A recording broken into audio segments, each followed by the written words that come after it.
Hey, it's Sue here from the Unicorn Advisory with a Kajabi quick tip for you. And today we are going to be looking at offers in Kajabi, i.e., what controls the access that your students are going to have to their products. Just in case you want to change something. Maybe you want to add an extra course and control who gets it and perhaps who doesn't. Or maybe you want to do things like set a start date so that everyone has access to your program on a particular date. Or you want to change the start date. Now, if you are doing anything around start dates, it's really important that you watch this video because changes to start dates can actually affect people who've already purchased your product. So please do watch through. I'm going to go through a few different scenarios and show you exactly what the impact is of making changes to your offer in Kajabi, because some things are going to affect people that have already paid and some things won't. So I vote, let's go into this Kajabi quick tip and we shall get started. All right. So when you have an offer in Kajabi, there are things that you will set in that offer. And I'm not talking about things like your title, description, stuff like that. I'm talking about what actually gives access to the product so that someone logs in, they will see the product in their library. So this particular offer has access to the membership product and it is set to begin on a specific start date, that date being the 9th of September 2023, and it is restricted. Let me just say that quickly.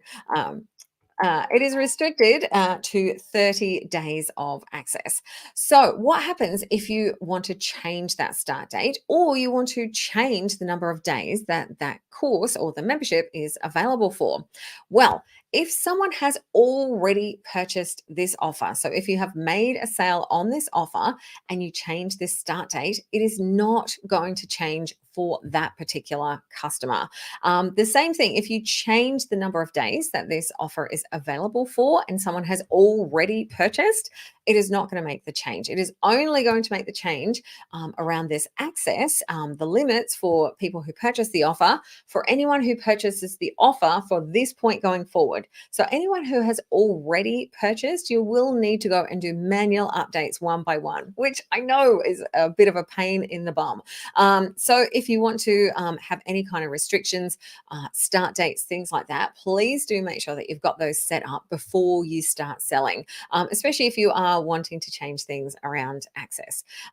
However, things like products that you have included in the offer, this will impact depending on the choice that you make in the offer. Now, removing is really easy. If we did not want this membership product included anymore and we just remove it, everyone's access will be gone. However, if we want to add a product, let's say we want to add this world's best nail art mini course to our membership, we can choose exactly what we do for the people who already have the membership. And then from this point forward, everyone will get access. So we can either give this product to people who own the offer, which is this one here, or we cannot give this product to anyone who already owns it. So, say, for example, if you were creating some kind of membership where the longer people stay in, the longer they get content, this can be really, really helpful as you can add additional resources and you can choose whether you want people to get access to it or not. So, you would just choose that option. And if you say you do want to give it, it will say, hey, just a reminder that if you are going to give access to existing members, this can't be undone. So make sure that you know what you are doing. Or you can just say, don't give it to any existing members, and it's only going to go to people who already who purchased the offer from today forward. So we're going to add this, but we're not going to include it. So now for anyone who purchases from today forward, they will get both of these products. But people who have already purchased this offer will only have this membership. Now, if we wanted to change that, we could remove it. It's easy to remove and then go and add it again and be like, actually, no, we do want to give this to existing members. So we are going to add the product. Now this will automatically appear in the student's library. You don't need to do anything else. When someone logs in, they will see that there. Now, you might want to send out an email and say, hey, just so you know, you've got this bonus resource now included in your library. But this is also really helpful if you have a course and say it'll be available from the 1st of October. You can just come come into the offer on the 1st of October and just add it, and it will just automatically show up in the library. But yes, do remember start dates and access. This is going to, if you make changes here, I know that I've worked with people before and they'll change the start date and they'll be like, people can't see access. Like maybe if you bring it forward and you're like, oh, actually, I want access from today. If you change this and people have already purchased, it won't matter because the start date is set at the time of purchase.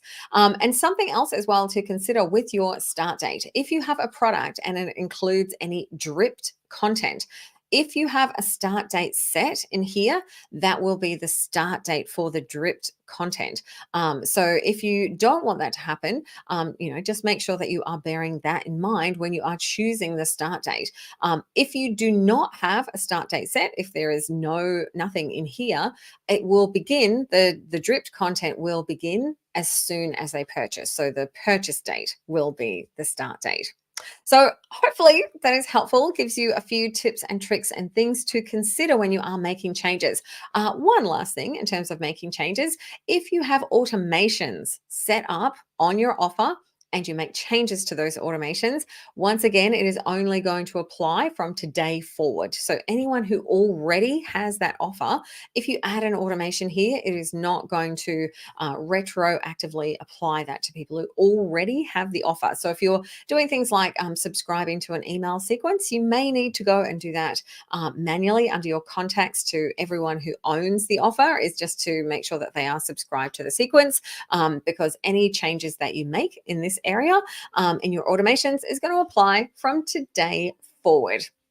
So from the Unicorn Advisory, I hope you have enjoyed this quick tip tutorial. Please do like and subscribe. I always do a happy dance whenever I see anyone liking and subscribing. And I will see you in the next Kajabi quick tip video. Bye for now.